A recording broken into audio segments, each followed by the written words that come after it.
Hi, this is Under the Covers, and today I'll be talking about The Map of Salt and Stars by Jennifer Zeyn Joukhadar.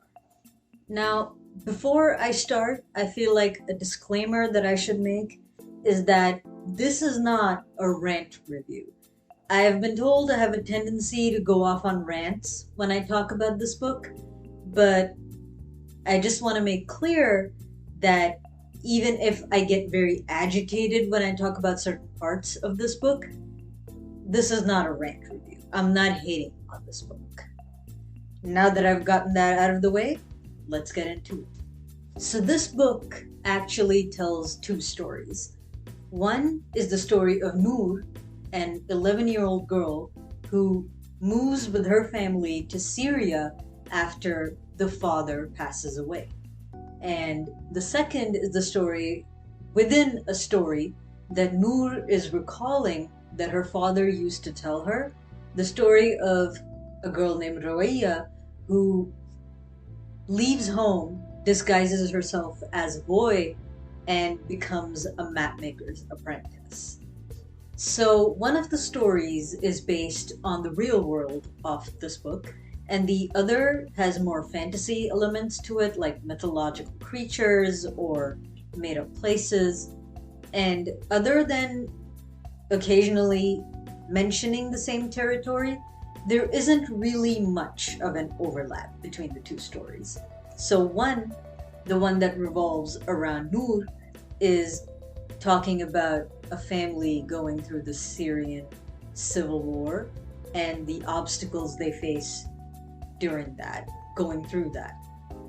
And Rueya's story is about her journey as the mapmaker's apprentice and the conflicts going on in that world and how they overcome it and how they get through it in order to map this region that is basically their journey. Now, I've read reviews of this book, and people say that they liked Noor's story more than they liked Roya's story. And for me, it was the complete opposite. And I think that is because if I'm not feeling the protagonist of a book, if I don't like them, it's really hard for me to like the book, especially if it's told in first person perspective and you're inside that character's head. And if I don't like that character anyway, chances are I won't like the story. So I personally like Roya's story more than I like Noor's story. But I feel like I'm in the minority here. But I couldn't care much about that character. Now, to explain, Noor is an 11-year-old or 12-year-old girl who has synesthesia. And if you don't know what synesthesia is, it is when some people experience one sense in more than one way. So if they could hear a certain color or taste a sound, it is experiencing one of the senses in more than one way. And this was kind of cool to me because I didn't know what synesthesia was, and before this I've never read about a character having it. So it was interesting to me to see a character with this trait. But while it was interesting to see something new, I also felt like at times it was kind of overdone because it came to the point where every time she heard something, she would talk about its color. And personally, I I have a feeling that one of the reasons this was mentioned so often is because other than synesthesia, Noor's character did not have much of a personality. And I'm sorry if I missed something, but I just couldn't feel like I care about this character. She was so lackluster. So it kind of put me off that part of the story. And let me just clarify, it's not like I felt like her character had no depth, because how much depth do you want out of a 12-year-old? But that does not explain her complete lack of emotion. At least I didn't see it if it was there. And it came to the point where I was going back and analyzing these scenes and revisiting parts I've read already to see if I'd kind of missed something. Because I felt like there's something that I'm not seeing here. Could be just me, but I just felt like this character had no persona. Also, this trait that she had felt like it could have been removed from this story and no difference would happen to either the story or this character. It doesn't have to, but it just felt like it was thrown in to make this really bland character more interesting. And if you're writing a very young character, like Noor's character was only 11 or 12, if you're writing a very young character going through something difficult, you have, I feel, like a free license to make them a very flawed character. They could be having emotions that they don't know how to deal with. They could be paralyzed with fear or have very misplaced anger or emotions that they don't know how to put out there because they're so young. And you can make them a very flawed personality. But you need to have a personality first, which she didn't. I'm sorry, but she didn't. Like, to give you an example, there's this weird scene where Noor is remembering a time she went to the park with her father, and her father goes away for a bit, and she hides. And he comes back and looks for her, and she's in a place where she can see him. And he can't find her, and she's giggling because she feels so smart that she's found a hiding place that he can't catch her in. And then he starts getting worried. And he starts calling for her, and then he gets scared and genuinely concerned. And then he starts crying, and she can see him crying. And she doesn't come out because she thinks it was interesting to see my father bent over with his head in his hands, just like the rest of us. And this was something new to me. And I'm just there thinking, what the hell was that? Like, what kind of dysfunctional child is this that sees their father crying and thinks, well, this is interesting, let's see how this plays out. And that scene had no conclusion, no explanation. It just ended there. What the hell was that? See, this is what I mean when I say I tend to go off on long rants about things I don't like about this book. But this is not a rant review. But talking about the things that I did like about this book, like, I really appreciated that every time these characters entered a new region, that section of the book would start with a poem dedicated to that region in the shape of that land on a map. For example, this is the section for Syria, and this is a poem to Syria in the shape of Syria on a map. This is dedicated to Morocco, and this is Morocco's poem in the shape of Morocco on a map.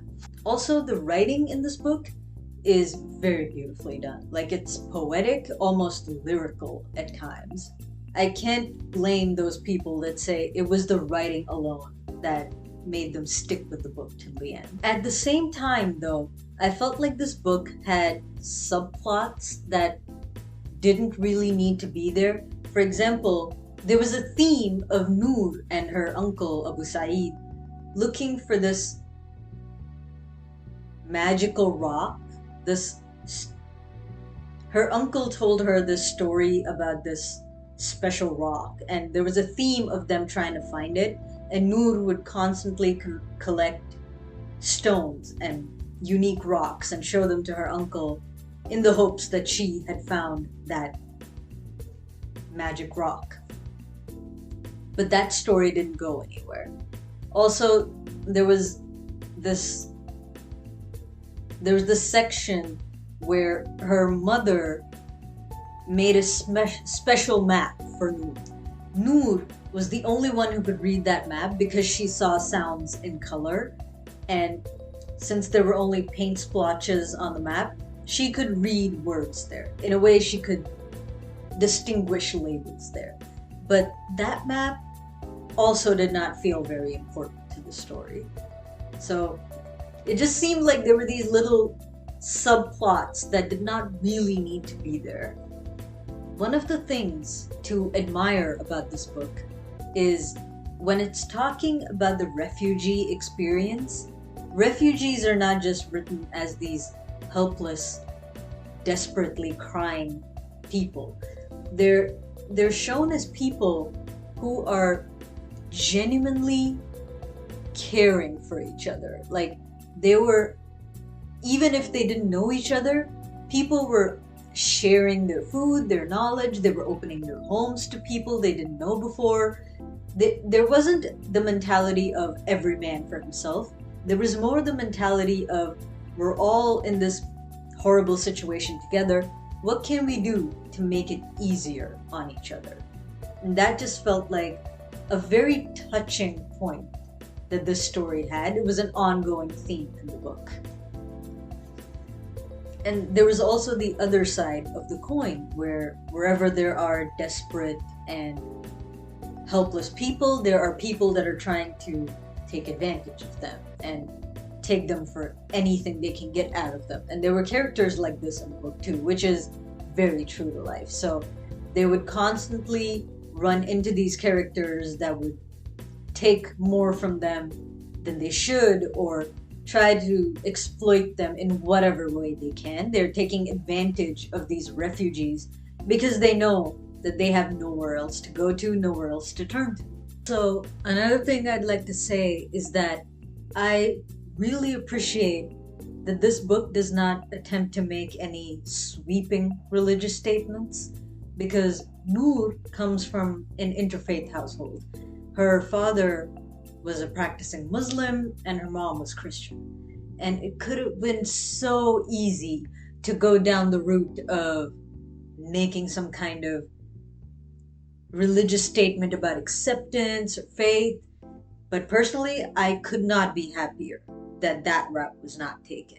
It was really not necessary, and I feel like it would have hurt the feelings towards this book if it went off in a direction that did not seem like what this book should be about. So I'm really glad no religious statements. In the other half of this book, Roya is told by the mapmaker Shamal Idrisi that she asks him, like, what is the point of all this? What is the conclusion? What is the lesson here? And he says to her, does there have to be a lesson? Maybe the story is just about how these characters ended up and how they went on living. And I feel like that statement applies so well to this story, because this is a story about refugees. So there doesn't need to be a lesson here. It's just about how these characters ended up, how they went on living, what happens to them. Because this is about a war. And have men ever learned anything from a war they've created? So, in conclusion, would I recommend this book to anyone? Probably not. But would I advise anyone against reading it? No. I would say this isn't the book for me, but you should see for yourself. You should read it and see if it works for you. And if you have read it and can tell me what that I was supposed to be seeing, that I wasn't, clearly that I'm not, please educate me, because genuinely I would love to hear it. So if you've read this, let me know. If you can tell me what I should be seeing that I'm not, let me know that too. But until then, that's all I have to say about this. So I'll see you in the next one.